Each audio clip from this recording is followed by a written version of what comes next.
Over the years, The X Factor has been the centre of entertainment's drama.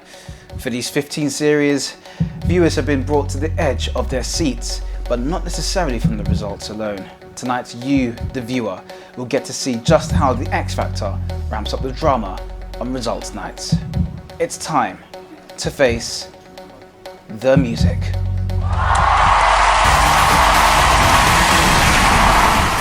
Yes, that's right. Welcome to The X Factor, your Saturday night star. Sorry, wrong show. Do that again.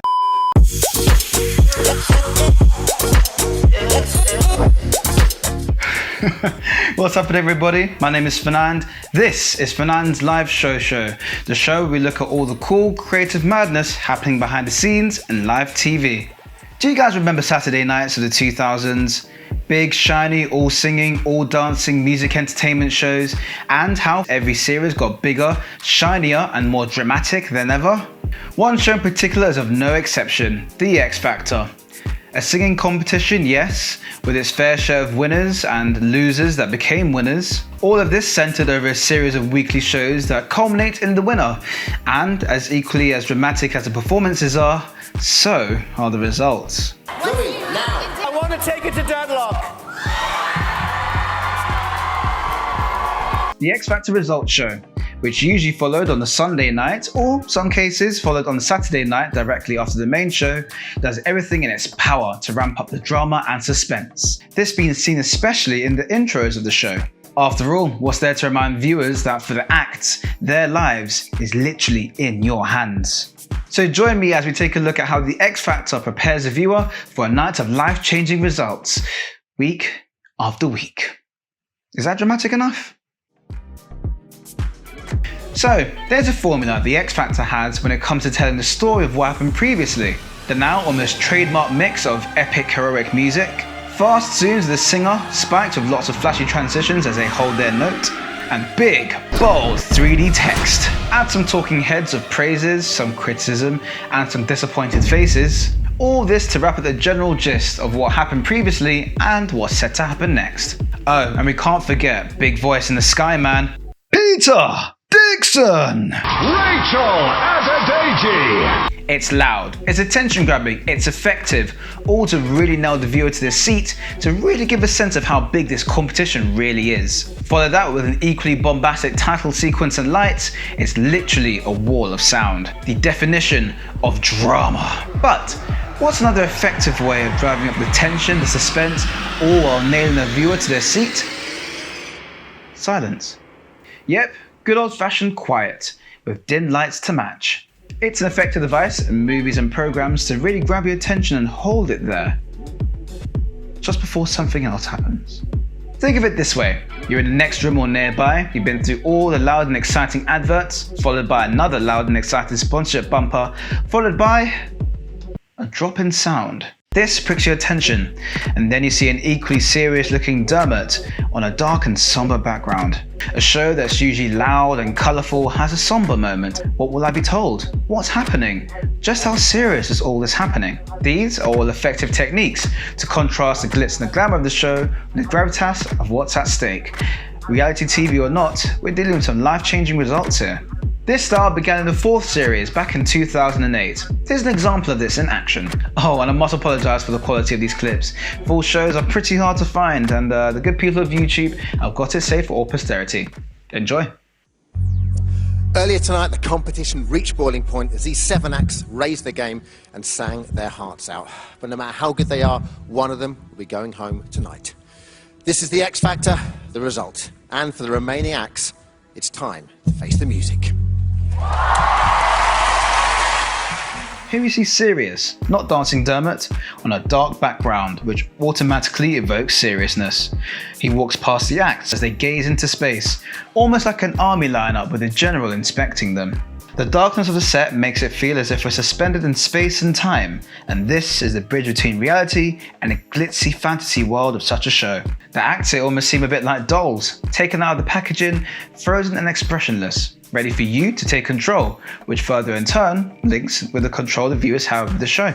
This then ends with Dermot, flanked by the acts, wrapping up his link on a serious tone, with this tower cam One of my favourites, pulling up revealing the acts, and the audience which lights up going crazy behind them. All of this in a snap completely breaks you out of this trance, as we're reminded that yes, this is a serious affair, one act will be voted out this week, but it's still an entertainment show at the end of the day, with the audience, like the crowd at a Colosseum, cheering or booing at the events happening below them. Plus, this angle here makes us feel like God almost. We're in control here. We look down on our subjects as Dermot, the mediator of proceedings, pleads and reminds us of the control we have. Add to this the background music bed, which forms the foundation of all of this, a stripped down version of the title music, especially stripped down, with heartbeats being mostly audible. It's a tense and nerve-wracking affair, reminiscent of Who Wants to Be a Millionaire, for example. As the further one contestant proceeds in the competition, the more sparse and the more dramatic the music gets. All it is two simple camera shots, barely any lighting at all, but the effect behind it is major. Here's another cool variation. Like the Colosseum idea, the acts are placed right in the middle of the audience, along one of the catwalks, Dermot doing his army line walk and talk. Again, we have a dark set, the audience here bearing witness to the bloodbath about to commence, ending with a big crane swing to reveal the audience in the aerial god shot. Now this effect was seen back in Series 5 back in 2008. It mysteriously disappeared in 2009, but made a grand return in 2010, looking just a little bit different. Check this out. Welcome to the X Factor. We are live backstage with all 12 acts. Tonight, they'll be finding out who stays and who goes. One act will be leaving the competition tonight. This is the X Factor, the result. It's all very stars in their eyes in the 1990s, if you remember, when the winner walks from backstage and goes up the stairs and walks through the magic doors. Altogether, it feels like a less serious affair here. It's a bit more informal. Note the music is an upbeat driving variant of the title music, and the acts line the gangway to the stage as if they're patiently waiting to perform. No frozen mannequins, no seriousness, just vibes. This breaks up the polished mold of pop stardom and brings a bit more realism to the show. From the good friendly vibes of the previous week, the seriousness makes a grand return the following week, almost as if to say, okay, no, we're serious, no more jokes. What I like about this one is, again, the stark darkness of the area around Dermot, bar a single spotlight, as when the voice of space and time and gravitas. But the pretty graphics on the LED stage floor help to lessen the overbearing levels of somberness. This, and there's only one simple zoom shot to focus on what's being said here. Also, and this could be his presenting style, he's serious but not overly so as per 2008. And he has a bit of warmth here, as if to take you by the hand, assuring you it's going to be alright. Whizzing through the series, we get creative. From them being in the shadows here, flanking the lines of the stage with a god angle camera shot, to the milling backstage walk and talk feel by shows 6 and 7. Here we even see the acts getting their final touch-ups before they perform on stage, which shows that behind a shiny polished exterior is a crew of humans making it all happen, giving it a bit more of an accessible realism.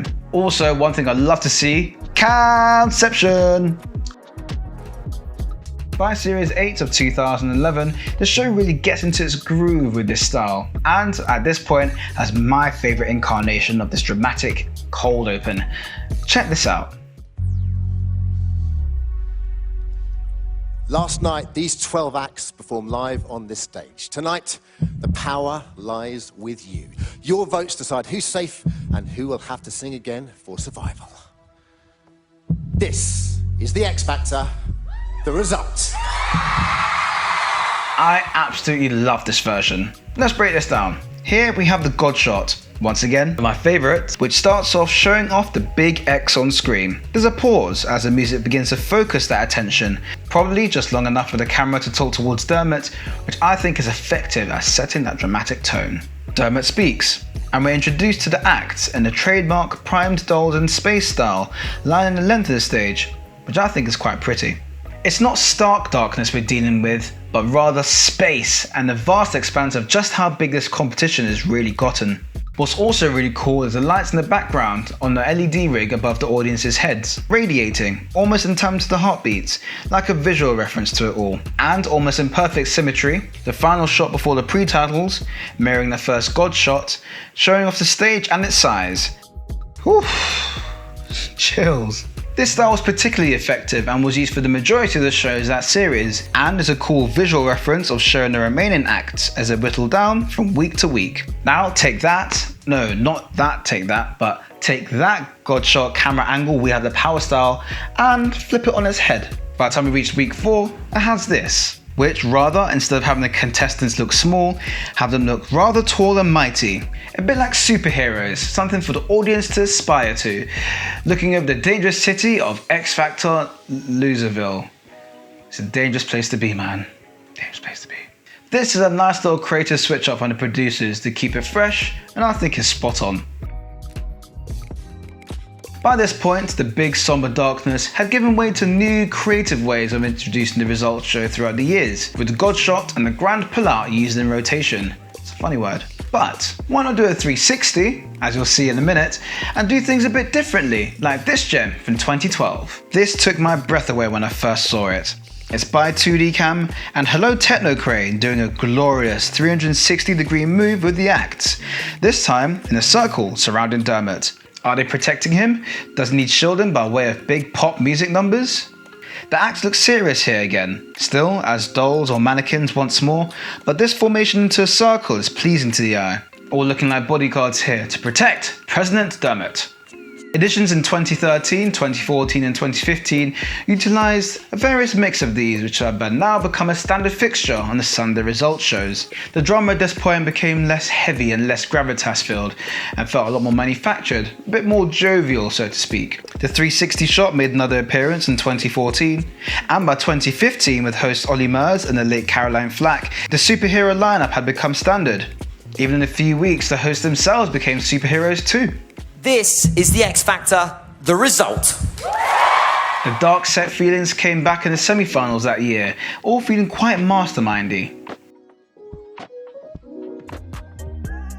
At this stage, with the cold openings becoming such a regular fixture, it definitely seemed that was an element of drama fatigue. The gravitas and the seriousness of the results of the X Factor became less dramatic, or felt less dramatic, as by this stage the audience was pretty much used to what was going to happen that night. And then, after all of this, in 2016, the drama stopped. There'd be no more suspense-filled cold open results by the beginning of this series. With all new shiny graphics and the return of Dermot, it was bye-bye. One would have thought that it would have made a return back in 2017, the following year, but with declining ratings, the producers felt it was time for a shaken up format. Together with an all-new set, following the closure of Fountain Studios, its home since the inception the year before. The separate results show was ditched for an all-in-one extravaganza with several winners. Everyone's a winner! You're a winner! You're a winner! You're a winner! This gave the X Factor a completely different feel altogether. The deep, dark, suspenseful drama has made way for a speedier, glossier, and higher octane dynamic to the show. Maybe there was only so many incarnations of the dramatic intro that could have been done. Or maybe in today's notification-filled society where attention spans are always zapped, perhaps faster and brighter is the way. Or this is a cheeky way to hurry along the series in less time from an aging format. No shade. Which leads us to today, its current incarnation format being its most recent in 2019, as of course due to the pandemic there was no series this year in 2020. Maybe as per the mantra of productions to come bigger and better in 2021, there could be something new to drive the drama and suspense of the X Factor next year. So that's it. That's been a little dive into how a popular Saturday night entertainment show turned up the fields just a little bit more on results night over an impressive 15 series. What bits did it for you? Are you a fan of Godshot as much as me?